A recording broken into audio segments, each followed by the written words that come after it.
شوہر کو بھائی بولنا، بیوی کو بہن کہنا۔ اگر شوہر کو بھائی بول دیا جائے تو کیا یہ نکاح ٹوٹ جاتا ہے؟ نیز بیوی کو بہن بول دیا جائے تو کیا حکم ہے؟ فاطمہ صاحبہ کراچی سے۔ بیوی تو شوہر کو جو مرضی بول دے، نکاح نہیں ٹوٹتا، لیکن شوہر بیوی کو بہن نہ بولے۔ بہن بولنے سے نکاح تو نہیں ٹوٹتا، لیکن یہ کہ یہ عمل برا ہے، جائز نہیں ایسا کہنا بیوی کو۔ کتنی اونچی ہیل پہننا جائز ہے؟ اسلام میں عورت کا بڑی ہیل والی چپل پہننا جائز نہیں ہے، تو کیا 2 سے 3 انچ کی ہیل پہن سکتے ہیں؟ بھائی اسلام میں بڑی ہیل والی چپل پہننا جائز نہیں ہے، میں تو پہلی دفعہ سن رہا ہوں۔ کیا دلیل ہے جی اس کے ناجائز ہونے کی؟ جتنی بڑی ہیل پہنے جائز ہے، اس میں کیا حرج ہے؟ میرے علم میں ایسی کوئی بات نہیں ہے کہ ہیل والی جوتی پہننا عورت کے لیے ناجائز ہے، واللہ اعلم۔ فلیٹ کی ملکیت میں تنازع کا حل۔ میرے شوہر نے زندگی میں سب کو بتایا ہوا تھا کہ یہ فلیٹ میری بیوی کا ہے، لیکن وہ فلیٹ نام میرے شوہر کے تھا، تو اب وہ فلیٹ کس کا ہوگا؟ دیکھیں، اگر شوہر نے یہ بتایا ہوا تھا کہ میری بیوی کا ہے تو صرف بتا دینا کافی نہیں ہے، بیوی کو ہینڈ اوور کرنا، قبضے میں دینا بھی ضروری ہے۔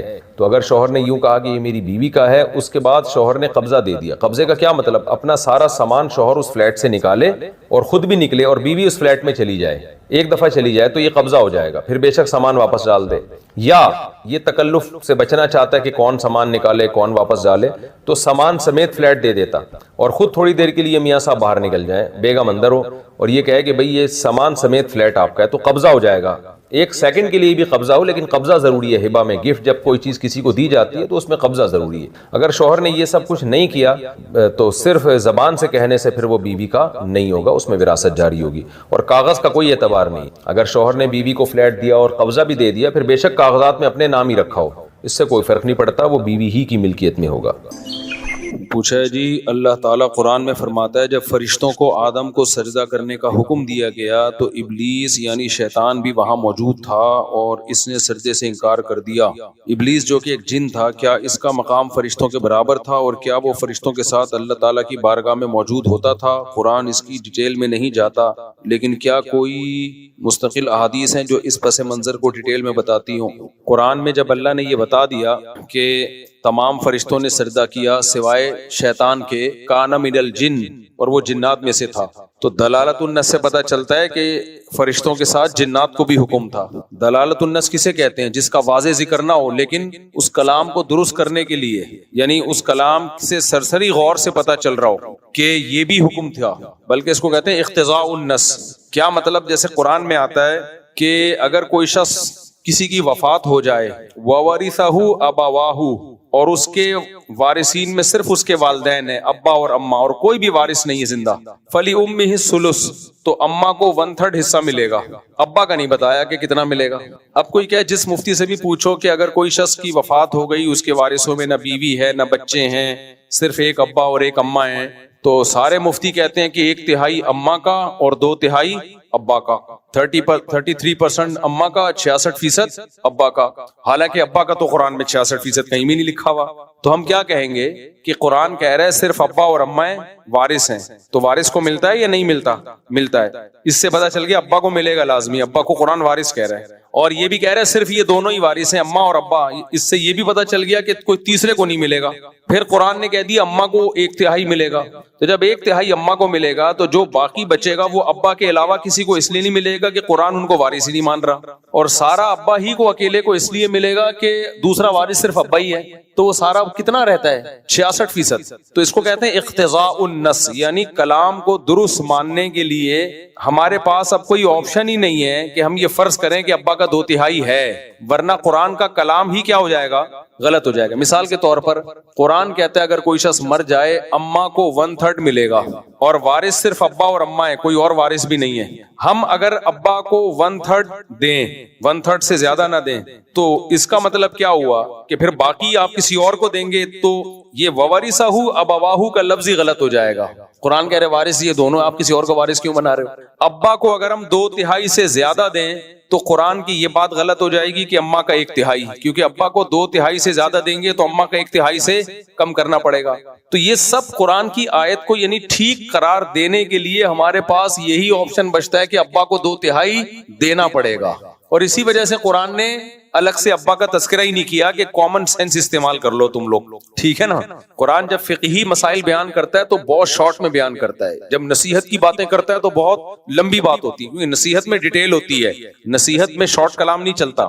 دیکھو جب آپ اپنے بیٹے کو نصیحت کرتے ہو تو انتہائی مختصر نہیں ہوتی وہ, بیٹا صحیح بن کے زندگی گزارنا, ٹھیک ہے, چلو جاؤ شاباش, ایسے نہیں ہوتی نصیحت. نصیحت یہ ہوتی ہے بیٹا دیکھو فلاں کا بچہ چرس پیتا ہوا پکڑا گیا تھا, زندگی برباد ہو گئی, پھر یہ ہو گیا, پھر وہ ہو گیا, پھر ایسے ہو گیا, پھر ویسے ہو گیا, پھر صرف ایک چرس چھڑوانے کے لیے ہی نا 2 گھنٹے کی بات کرو گے آپ, ایک ہی چیز کو بار بار ریپیٹ کرو گے, ریپیٹ کرتے رہو گے. تو قرآن نے بہت زیادہ ریپیٹ کیا ہے نواز و نصیحت کی باتوں کو. جہاں مسائل سیشن قرآن میں شروع ہوتا ہے ٹو دا پوائنٹ, ٹھیک ہے نا, اتنی شارٹ بات ہوتی ہے کہ اس کے لیے کھوپڑی استعمال کیے بغیر وہ سمجھ میں آتی نہیں ہے. تو اور عجیب, اس وراثت کے احکام تو بہت ہی شارٹ بیان کیے ہیں قرآن نے. اب آپ یہ دیکھو قرآن کہتا ہے کہ اگر کسی شخص کے ایک بیٹی ہو اور کوئی وارث نہ ہو, یعنی بھائی بیٹا نہ ہو, فلاح النصف, تو بیٹی کو کتنا ملے گا؟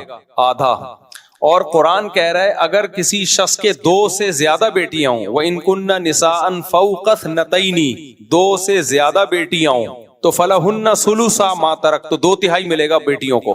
2 کا تذکرہ ہی نہیں ہے, ٹھیک ہے نا, کہ 2 ہو تو کتنا ملے گا, آپ لوگ کی سمجھ میں رہنے دیں. قرآن کہہ رہا ہے بیٹا اگر نہیں ہے نا کسی کا, صرف بیٹیاں ہی بیٹیاں ہیں, تو اگر ایک بیٹی ہے تو آدھی وراثت, 2 سے زیادہ ہیں تو 2/3, 2 ہیں کتنی ہے نہیں قرآن بیان کر رہا, تاکہ لوگ فقہا سے مسئلے پوچھیں, تاکہ پتہ چلے کہ یہ قرآن کی ڈیپ میں کچھ لوگ جائیں گے جو مسائل نکالیں گے. اور قرآن نے یہ بات کہاں کہی ہے, وَأَنزَلْنَا إِلَيْكَ الذِّكْرَ لِتُبَيِّنَ لِلنَّاسِ مَا نُزِّلَ إِلَيْهِمْ وَلَعَلَّهُمْ يَتَفَكَّرُونَ, ہم نے اس قرآن کو نازل کیا تاکہ آپ ایکسپلین کریں اور اس کے بعد یہ غور و فکر کریں اس میں.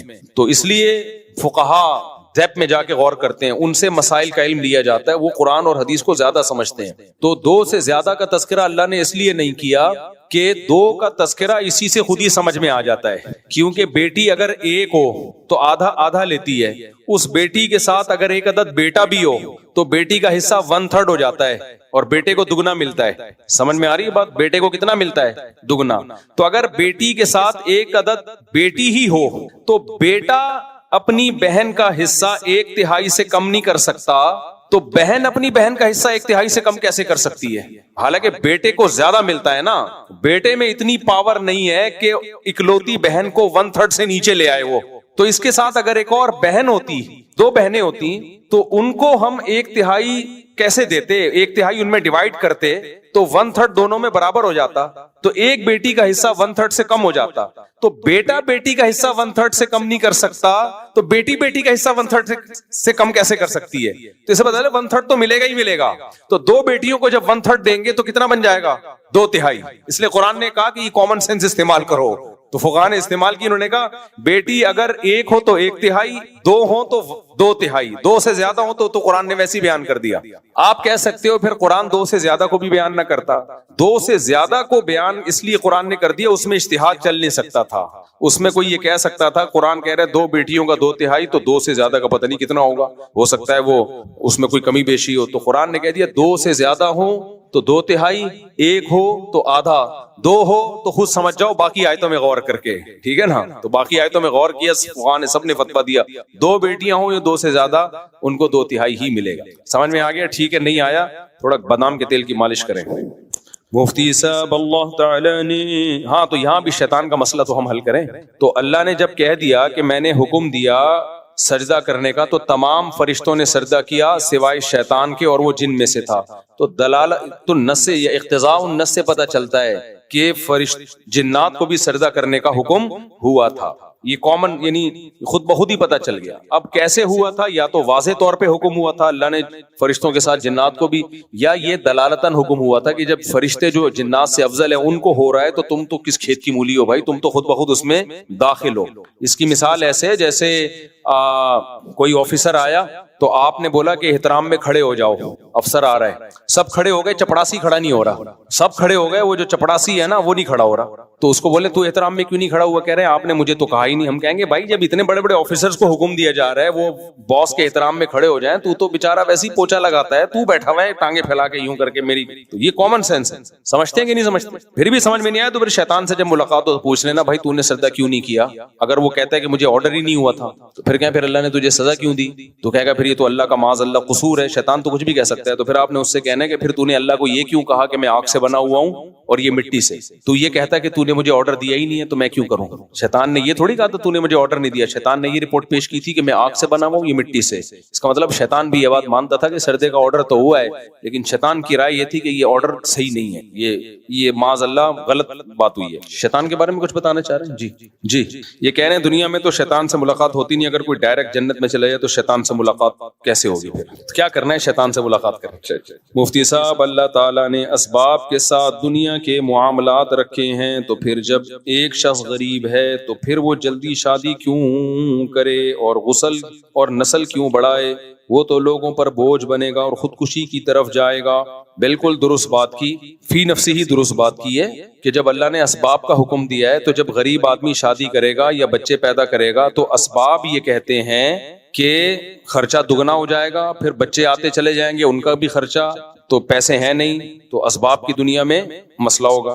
اس کا جواب آج کا پورا بیان ہے کہ عقل استعمال کی جائے گی وہاں جہاں شریعت نے اجازت دی ہے. جہاں شریعت نے کہیں آرڈر آ جائے تو پھر اس سے آگے عقل کا استعمال کرنا یہ عقل کا غیر ضروری استعمال ہے. یہ تو اس کا جواب ہو گیا شریعت کی روشنی میں. دوسرا جواب ہو گیا عقل ہی کی روشنی میں, ہم اس سے یہ جواب لیتے ہیں. دیکھو یہاں اگر آپ عقل استعمال کرتے بھی ہو تو عقل کے دو طریقے ہوتے ہیں استعمال کرنے کے, ایک ہے صحیح طریقہ, ایک ہے غلط طریقہ. صحیح طریقہ وہ ہے جو وحی کی روشنی میں ہو, جس سے انسان کی عقل سیدھی راہ دکھاتی. غلط طریقہ وہ ہے کہ خواہشات کو سامنے رکھ کے آپ عقل استعمال کرو. ایک چرسی جب چرس پیتا ہے وہ بھی عقل استعمال کرتا ہے خواہشات کو سامنے رکھ کے کہ یار اب پینے دو, مزہ آئے گا, دیکھیں گے بعد میں توبہ کر لیں گے یا علاج کر لیں گے. یہ عقل کا صحیح استعمال نہیں ہے, بلکہ یہ وہ عقل ہے جو خواہشات سے مغلوب ہے. جو عقل خواہش سے مغلوب نہیں ہوتی وہ کہے کہ بھائی یہ چرس بری چیز ہے, مزہ ہے 2 منٹ کا اور یہ اس کا چسکا لگے گا, بعد میں چھوڑنا بہت مشکل ہو جائے گا. تو ایسے ہی جو ملحد ایتھیس لوگ ہیں وہ یہاں بھی عقل کا غلط استعمال کرتے ہیں. وہ کہتے ہیں کہ جب شادی ہو جائے گی تو ابھی پیسے تو ہیں نہیں, پھر بچہ ہو جائے گا تو پیسے تو ہیں نہیں. بات یہ ہے کہ پیسہ ایک ایسی چیز ہے جس کے بارے میں یقینی طور پر بتانا کہ کب کون سے اسباب پیسے کے آپ میں پیدا ہوں گے کب نہیں ہوں گے یہ عقلی طور پر ممکن ہی نہیں ہے, کیونکہ روز روز نئے نئے اسباب پیدا ہوتے ہیں اور نئے نئے اسباب اور پرانے اسباب فنا ہوتے ہیں. وسائل جو ہے نا وسائل, اس کی کوئی اسپیسیفک کیلکولیشن ہو ہی نہیں سکتی کسی بھی دور میں. دنیا میں کتنے وسائل ہیں ہمارے پاس, کوئی کیلکولیٹ کر کے بتا سکتا ہے؟ اور اگر کیلکولیٹ کر لیے تو موجودہ ہے نا, ہو سکتا ہے کل کوئی نئے وسائل دریافت ہو جائیں. تو یہ ایک ایسی چیز ہے, تبھی علماء کہتے ہیں جس کے ہاتھوں میں کمانے کی طاقت اور پاؤں میں چلنے کی طاقت ہو وہ مالدار ہے. کیونکہ پیسے نہیں ہے لیکن کما سکتا ہے, وہ کل دہاڑی لگ جائے اس کی, کل کوئی جاب لگ جائے. کچھ بھی نہیں آتا, یوٹیوب پہ کھانے پکانے کی ترکیبیں بنا کے ڈالنا, کچھ بھی نہیں آتا, یوٹیوب پہ گالیاں دینا شروع کر دیں, چینل بوسٹ کر جائے گا اس کا. آپ یہ بلاگر کو دیکھو نا,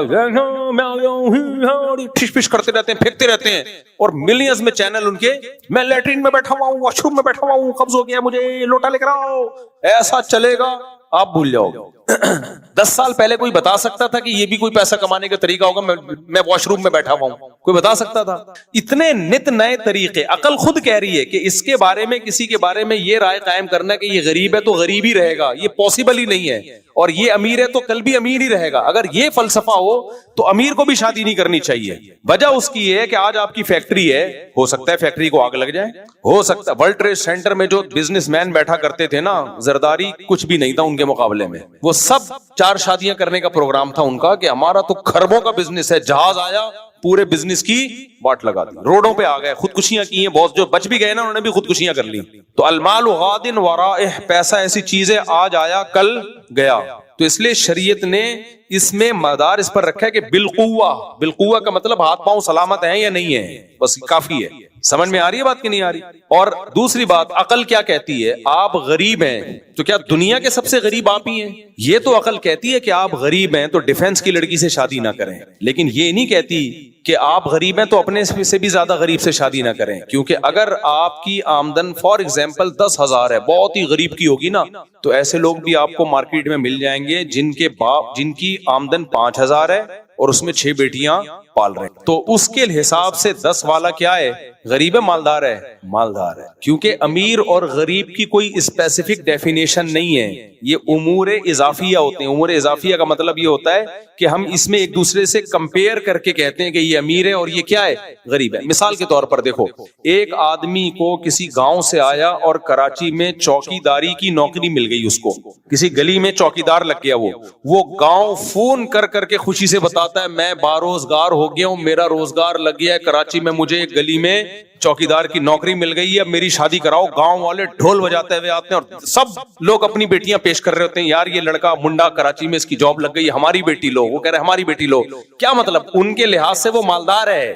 سمجھ میں آ رہی ہے بات کہ نہیں آ رہی؟ وہ آپ کو غریب لگ رہا ہے، اگر وہ غریب ہوتا تو غربت پہ مٹھائیاں تھوڑی بانٹ رہا ہوتا اور اس کے رشتے تھوڑی آ رہے ہوتے۔ لین لگتی ہو کراچی سے، جب یہ کراچی سے جو مزدور پیشہ لوگ گاؤں دیہاتوں میں جاتے ہیں نا، یہ بوٹ پالش کرتے ہیں، کپڑوں کو استری کرتے ہیں، آنکھوں میں سرما لگاتے ہیں اور بسوں سے ایسے تیار ہو کے نہا دھو کے گاؤں میں ایسے جا رہے ہوتے ہیں جیسے $6 ملین مین۔ انگلش فلم آیا کرتی تھی بچپن میں، $6 ملین مین، اس کے کروڑ پتی آدمی تھا وہ۔ تو ایسے لگتا ہے کہ اگلے الیکشن میں اب گاؤں میں یہی جیت جائے گا۔ ایسے آتے ہیں اور گھر میں جا کے 50 کا نوٹ نکالتے ہیں۔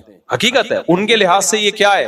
بہت امیر ہے۔ تو وہ ایسے ہمارے لحاظ سے وہ غریب ہے تو وہ اپنے جیسے غریبوں میں شادی کرے، وہ ان کو امیر ہی سمجھے گی ان کی بیوی ان کو، کیونکہ شادی جہاں خاندان انسانوں میں ہی ہوتی ہے نا، تو انسانوں میں آپ جیسے اور بھی بہت سارے انسان ہیں۔ آپ اگر ٹماٹر بیچتے ہو تو ایسے لوگ بھی ملیں گے جن کو ٹماٹر بیچنے کی طاقت بھی نہیں ہے، ایسی لڑکیاں بھی مل جائیں گی آپ کو۔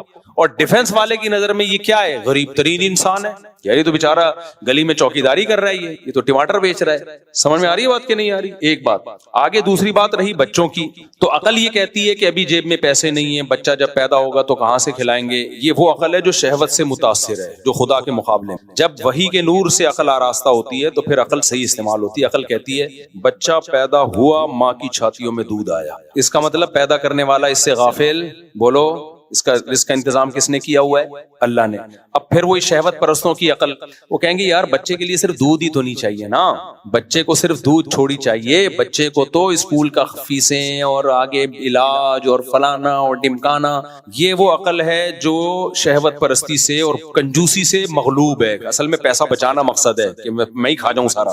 لیکن یہاں بھی جس کی عقل صحیح استعمال ہوگی وہ کہے گی بھائی، وہ عقل کہے گی ایک سائن ہے، علامت ہے۔ پیدا کرنے والا کہہ رہا ہے ابھی اس کے لیے ضرورت دودھ کی ہے تو میں نے اپنی طاقت سے دودھ پیدا کر دیا، جو سب سے مشکل کام تھا وہ میں نے کر دیا، تو جو آسان ہے وہ نہیں کر سکتا میں۔ سب سے مشکل کام جو کسی کا باپ نہیں کر سکتا وہ دودھ پیدا کرنا ہے۔ بچوں کی اسکول کی فیسوں کا زکاتوں سے بھی انتظام ہو سکتا ہے، فری پھوکٹ کے اسکول بھی کھل جاتے ہیں، فری میں ٹیوٹر بھی مل جاتے ہیں، اور پہلی بات بہت سے بچوں کے لیے تعلیم ضروری بھی نہیں ہوتا، یہ بھی نالج ہے۔ حالانکہ یہ نہ 8ویں پاس ہے نہ 9ویں پاس ہے، 10ویں میرے سامنے گولڈ اور پیتل لا کے رکھو، میں نہیں فرق کر سکتا، اب تک نہیں کر سکتا۔ آپ مذاق سمجھ رہے ہو؟ میرے سامنے اگر آپ سونا اور پیتل رکھ دو نا، میں نہیں فرق کر سکتا اس میں سونا کون سا ہے اور پیتل خواتین کر لیتی، میں نہیں کر سکتا، میرے جیسے بہت سے مرد نہیں کر سکتے ہوں گے، مجھے نہیں پتا چلتا یہ گولڈ ہے یا کیا ہے، ہم نے کبھی استعمال ہی نہیں کیا بھائی۔ اگر کبھی خریدا بھی گھر والوں کے لیے تو گھر والوں کو ہی دکھایا، تم دیکھ لو بھائی کیا ہے، ہمیں تو نہیں پتا بھائی کیا ہے، رسید کو دیکھ لیا، رسید پہ گولڈ لکھا ہوا ہے، بندہ قابل اعتماد ہے، ٹھیک ہے بھائی۔ لیکن ایک کچرا چننے والے کو گولڈ، پیتل، سلور، کاپر، یہ سب چیزوں میں فرق پتا ہوتا ہے۔ یہ بھی پتا ہوتا ہے یہ کاپر 1 نمبر خالص ہے، اس میں ملاوٹ ہے، ہو سکتا ہے کسی سائنٹسٹ کو نہ پتا چل رہا ہو۔ یہ جو پہلے زمانے کے حکیم بڑے ایکسپرٹ ہوا کرتے تھے، میڈیکل سائنس تھوڑی پڑی ہوتی، تجربے کر کر کے، نبضیں چیک کر کے علامتیں دیکھ کے اتنے ایکسپرٹ ہو جاتے تھے، سمجھ جاتے تھے اس کی شوگر بڑھی ہوئی ہے، یہ شوگر کم ہوئی ہوئی ہے، حالانکہ کوئی لیب نہیں تھی۔ پہلے زمانے میں بھی شوگر ہوتی تھی، حکیم کیسے علاج کرتے تھے؟ وہ اندازہ ہو رہا ہے اس کو یوں ہو رہا ہے، اس کو اندازہ ہو گیا اس کی شوگر بڑھی ہوئی ہے، اس کو کہا کہ اٹھک بیٹھک کر لے، لگاؤ ورزش کروائی، اس کا شوگر لیول کیا کر دیا؟ ڈاؤن۔ اصطلاحات نہیں تھی لیکن علاج تھے، علاج پہلے بھی ہوتے تھے۔ یہ روٹ کینال جو ہے نا، روٹ کینال فرعونیوں کا ہوا ہے، اس زمانے میں بھی روٹ کینال ہوتا تھا، حالانکہ روٹ کینال کا لفظ بھی نہیں تھا اس زمانے میں۔ تو علم کا مطلب صرف اسکول کالج نہیں ہوتا۔ میں اپنے دوستوں کو جانتا ہوں جنہیں جو پڑھتے ہی نہیں تھے، کمپیوٹر پہ بیٹھے ٹھش پش کرتے کرتے ویب سائٹ ڈیزائنر بن گئے، لوگوں کو بڑی بڑی کمپنیوں کو ویب سائٹ بنا کے دے رہے ہیں اور کروڑوں پتی بن گئے۔ وہ بھی تو علم ہے، کوئی کمپیوٹر سائنس میں انہوں نے پڑھا بھی نہیں ہے، ڈپلوما بھی نہیں کیا۔ تو آپ کے بچے کے لیے تعلیم ضروری ہے، کتنی ضروری ہے یہ خدا کو پتا ہے۔ اللہ آپ کے بچے کو اسکول کے پیسے یا تو دے دے گا یا نہیں دے گا، اور بول دے گا نہیں دیے تو اس کا مطلب اس کے لیے نہیں دینا زیادہ ضروری تھا، دے دیتا تو یہ بیکار بن جاتا ہے انسان۔ تو اب اللہ نے ایک سائن کے طور پہ بتا دیا کہ میں نے دودھ پیدا کر دیا، جو سب سے مشکل کام تھا، جو کسی کا باپ بھی پیدا نہیں کر سکتا تو اور اب تک پیدا نہیں کر سکا. تبھی ڈاکٹر کہتے ہیں ماں کے دودھ کا آلٹرنیٹ کوئی ہے ہی نہیں. تو یہ سائن ہے، علامت ہے کہ جو دودھ پیدا کر سکتا ہے جو کوئی نہیں پیدا کر سکتا، تو وہ باقی چیزیں کیوں پیدا نہیں کر سکتا؟ یہ تو ایک علامت ہے کہ وہ غافل نہیں ہے. تو اس لیے جو فیملی پلاننگ والے کہتے ہیں نا جتنی آمدن اس حساب سے بچے پیدا کرو، اسلام میں اس کی حرام ہے یہ سوچ کے نسل روکنا. اسلام کہتا ہے رزق کا وعدہ کس نے کیا ہے؟ رزق اللہ کی ذمہ داری ہے. تو یہ بچے اللہ کی مخلوق پہلے ہیں، تمہاری اولاد بعد میں. ہاں بکریاں اتنی رکھو جتنا چارہ کھلا سکتے، کیونکہ جانور پہ اللہ نے تمہیں کنٹرول دیا ہے. اگر مرغیوں کا دانہ تمہارے پاس نہیں ہے تو بھوکا مت مارو، کیونکہ جانور ہمارے لیے مسخر ہیں. ہم ان کی نسل بڑھا بھی سکتے ہیں اور اپنے حساب سے گھٹا بھی سکتے ہیں، اجازت دی ہے. انسان پہ ہمارا کنٹرول نہیں ہے. اللہ نے ہمیں نہیں دیا کہ اتنے بچے پیدا. انسان تو مقصود کائنات ہے، اس کی گروتھ کتنی ہوگی، کتنی کم ہوگی، کتنی زیادہ ہوگی، یہ قدرت کے اپنے ہاتھ میں ہے. اس میں انسانوں کو ٹانگ اڑانے کی اجازت نہیں. انڈیویجولی کسی کوئی بیوی بیمار ہو گئی، کوئی مسئلہ ہو گیا، وہ ایک الگ بات ہے. عمومی سطح پہ یہ تحریک بالکل حرام ہے کہ نسل بڑھاؤ یا نسل گھٹاؤ. نہ بڑھاؤ نہ گھٹاؤ، یہ کس کے ہاتھ میں ہے؟ اللہ کے ہاتھ میں. آپ کی آمدن ہے نہیں ہے، نسل روکنے کی آپ کو اجازت نہیں ہے، بلکہ یہ تو آپ کی انویسٹمنٹ ہے. ہو سکتا ہے غریب کو اللہ بچہ دے اس لیے رہا ہو کہ تیری غربت ختم ہو، کیونکہ یہ بچہ 15-20 سال میں بڑا ہو کے کما کے کھلائے گا. میں نے بہت سے غریب دیکھے ہیں، غریب تھے، بچے دبا کے پیدا ہوئے، کروڑپتی بن گئے. وہ کروڑپتی بن گئے. اور بہت سے امیر دیکھے ہیں، بچے ہی نہیں تھے، کاروبار دوسروں کے حوالے کیا، دکان بیچ کے کھا گئے. اپنے بچے تو اپنے ابا کا کاروبار اپنا سمجھ کے چلاتے ہیں نا. اچھا میرے بھائی، اللہ تعالیٰ قرآن میں فرماتا ہے جب فرشتوں کا قانون صحیح ہو گیا میرے بھائی، مفتی صاحب ناراض نہیں ہوئیے گا. مجھے لگتا ہے کہ آپ بھی عام نوجوانوں کی طرح ہی ہیں، زیادہ بزرگوں اور متقی معلوم نہیں ہوتے.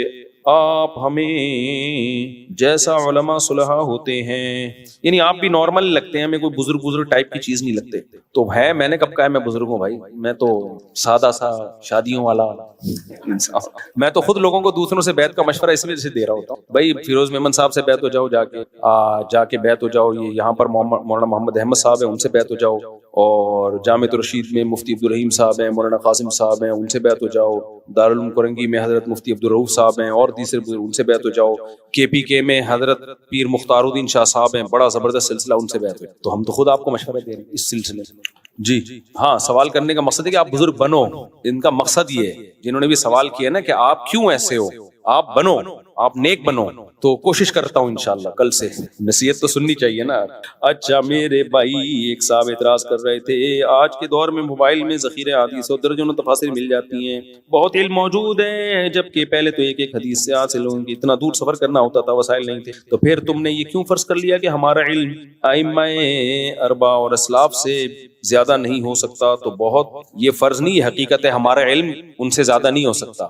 یہ کہتے ہیں آج کل تو گوگل پہ ساری حدیثیں مل جاتی ہیں، ائمہ کرام کو تو دور دور سفر کرنا پڑتا تھا. تو ائمہ کرام نے دور دور سفر کیا ہے اور سفر کر کے حدیثیں لی ہیں، سینوں میں محفوظ کی ہیں. آج ہم گوگل سے سرچ کر کے لیتے ہیں. ان کے علم میں اور ہمارے علم میں فرق یہ کہ ان کا علم مشاہدے پر مبنی تھا. انہیں جب کوئی حدیث پہنچتی تھی اپنی سند کے ساتھ پہنچتی تھی، اور ایک ایک دو سلسلوں کے ساتھ. جیسے امام حنیفہ کو کوئی حدیث پہنچے گی تو امام حنیفہ کیا حدیث میں بیان کریں گے کہ مجھے بیان کیا، جیسے ان کی جو مضبوط ترین سند ہے، مجھ سے بیان کیا حماد الکوفی نے، بہت بڑے کوفہ کے فقیہ ہیں. وہ کہیں گے مجھ سے بیان کیا ابراہیم نخعی نے، بہت بڑے تابعی ہیں، وہ بہت بڑے فقیہ ہیں جنہوں نے تابعین کو نمازیں پڑھتے ہوئے دیکھا. وہ کہیں گے مجھ سے علقمہ نے بیان کیا، وہ عبداللہ بن مسعود کے ساتھ پوری زندگی ان کی چپک کے گزری ہے. ٹھیک ہے نا، ساری زندگی اٹھنا بیٹھنا عبداللہ بن مسعود کے ساتھ رہا، اور عبداللہ بن مسعود سے وہ بیان کرتے ہیں، اور عبداللہ بن مسعود نبی کے ساتھ ساری زندگی چپک کے رہے ہیں. صحابہ کہتے ہیں ہم آپ کو گھر کا فرض سمجھتے تھے. تو یہ علم گوگل اس کے لیول کا ہو ہی نہیں سکتا. تو یہ بکواس ہے کہ ان چاروں امام اور ان مجتہدین سے زیادہ ہمارا علم ہے، چونکہ ہم نے مکتبہ شاملہ اور مکتبہ التراث اور گوگل ہمارے پاس ہے.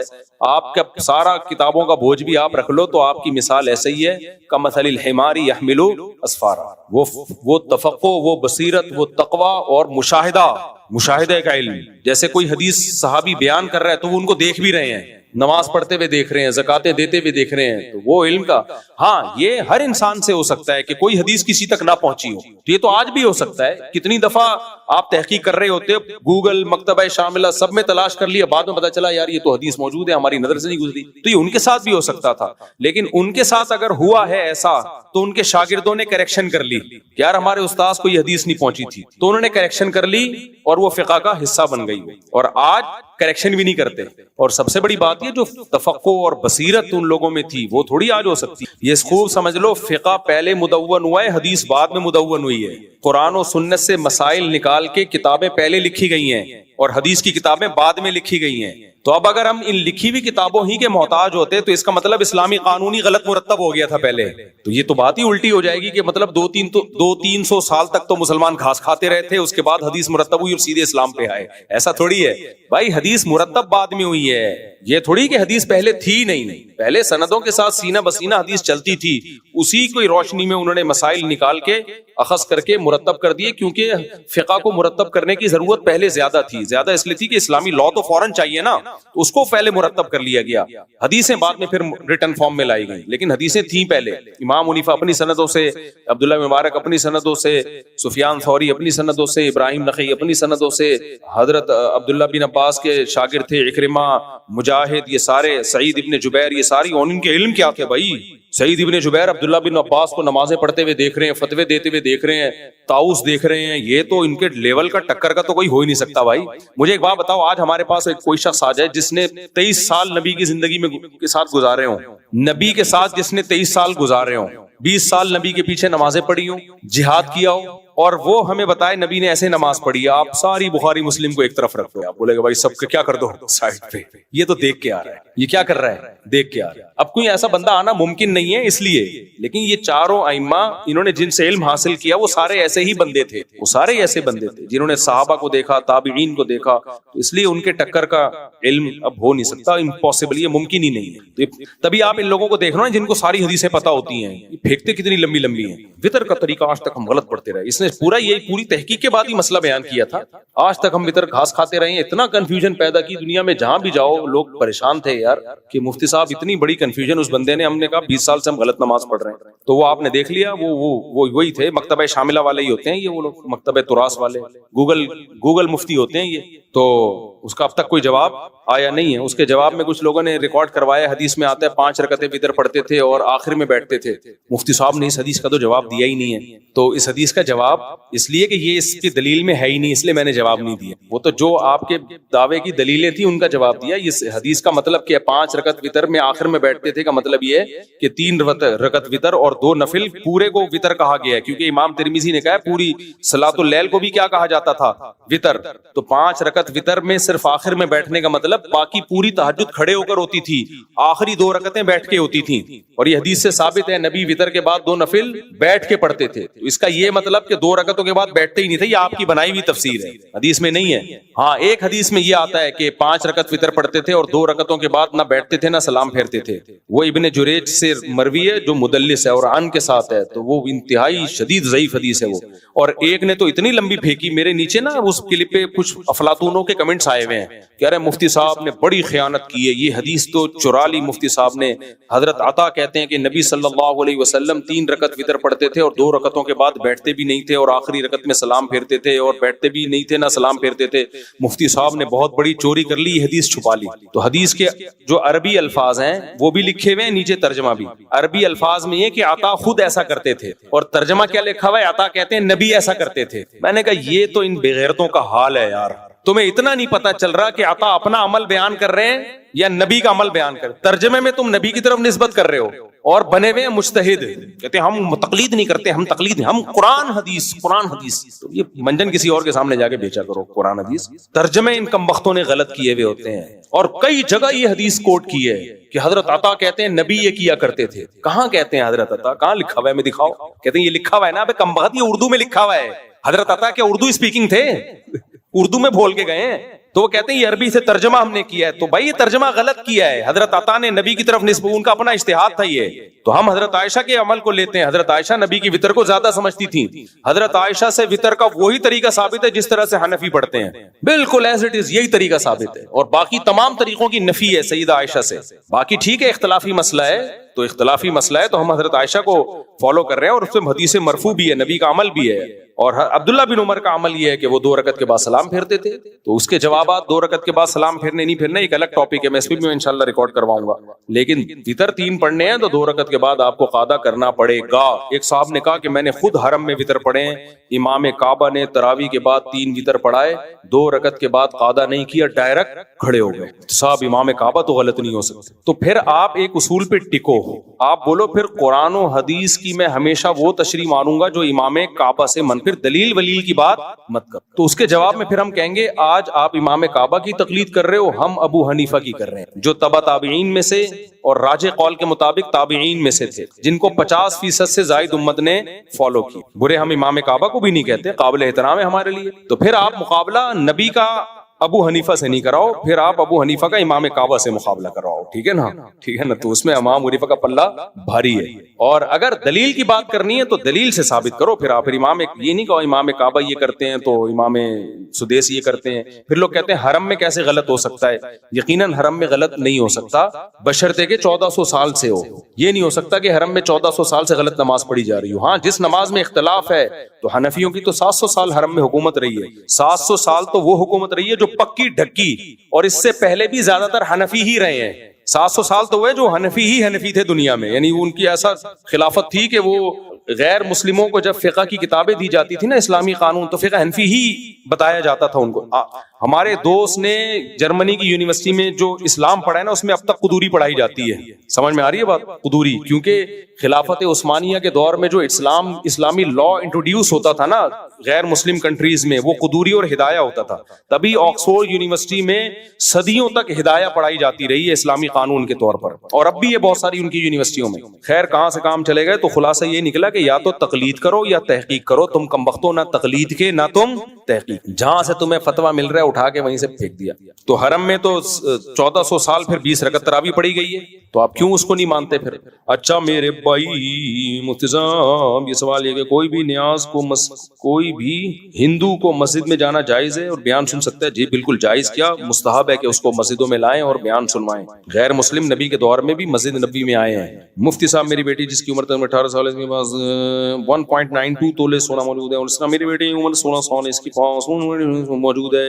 میرے بچے دونوں فی ضمانت تعلیم حاصل کر رہے ہیں، ان کی کفالت میرے ذمہ دونوں بچوں کی. بہت لمبا میرے بھائی. دیکھو جو نابالغ بچے ہیں، بچی کی عمر 18 سال ہے، وہ تو بالغ ہے. اس کے جو گفٹ آئے یا اس کو جو سونا ملا اس کی زکوٰۃ بھی ہے، اور جو گفٹ ہے وہ اپنی مرضی سے جہاں چاہے استعمال کرے.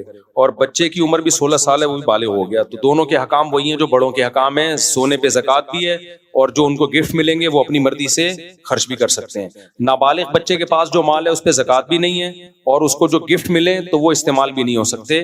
وہ بچے ہی کے مفاد میں استعمال کیے جائیں گے. وہ بچہ کسی اور کو گفٹ نہیں دے سکتا. اگر بچے کو آپ نے عادت ڈلوانی ہے گفٹ دینے کی، تو پھر جتنے ہی مالیت کا وہ گفٹ ہے سے کہیں وہ اتنے کو فلاں کو دے دے. نیت یہ کر لیں ہماری طرف سے، اور اتنے پیسے بچے کو آپ دے دیں، یا اتنی کی کوئی دوسری چیز خرید کے دے دیں اس کو.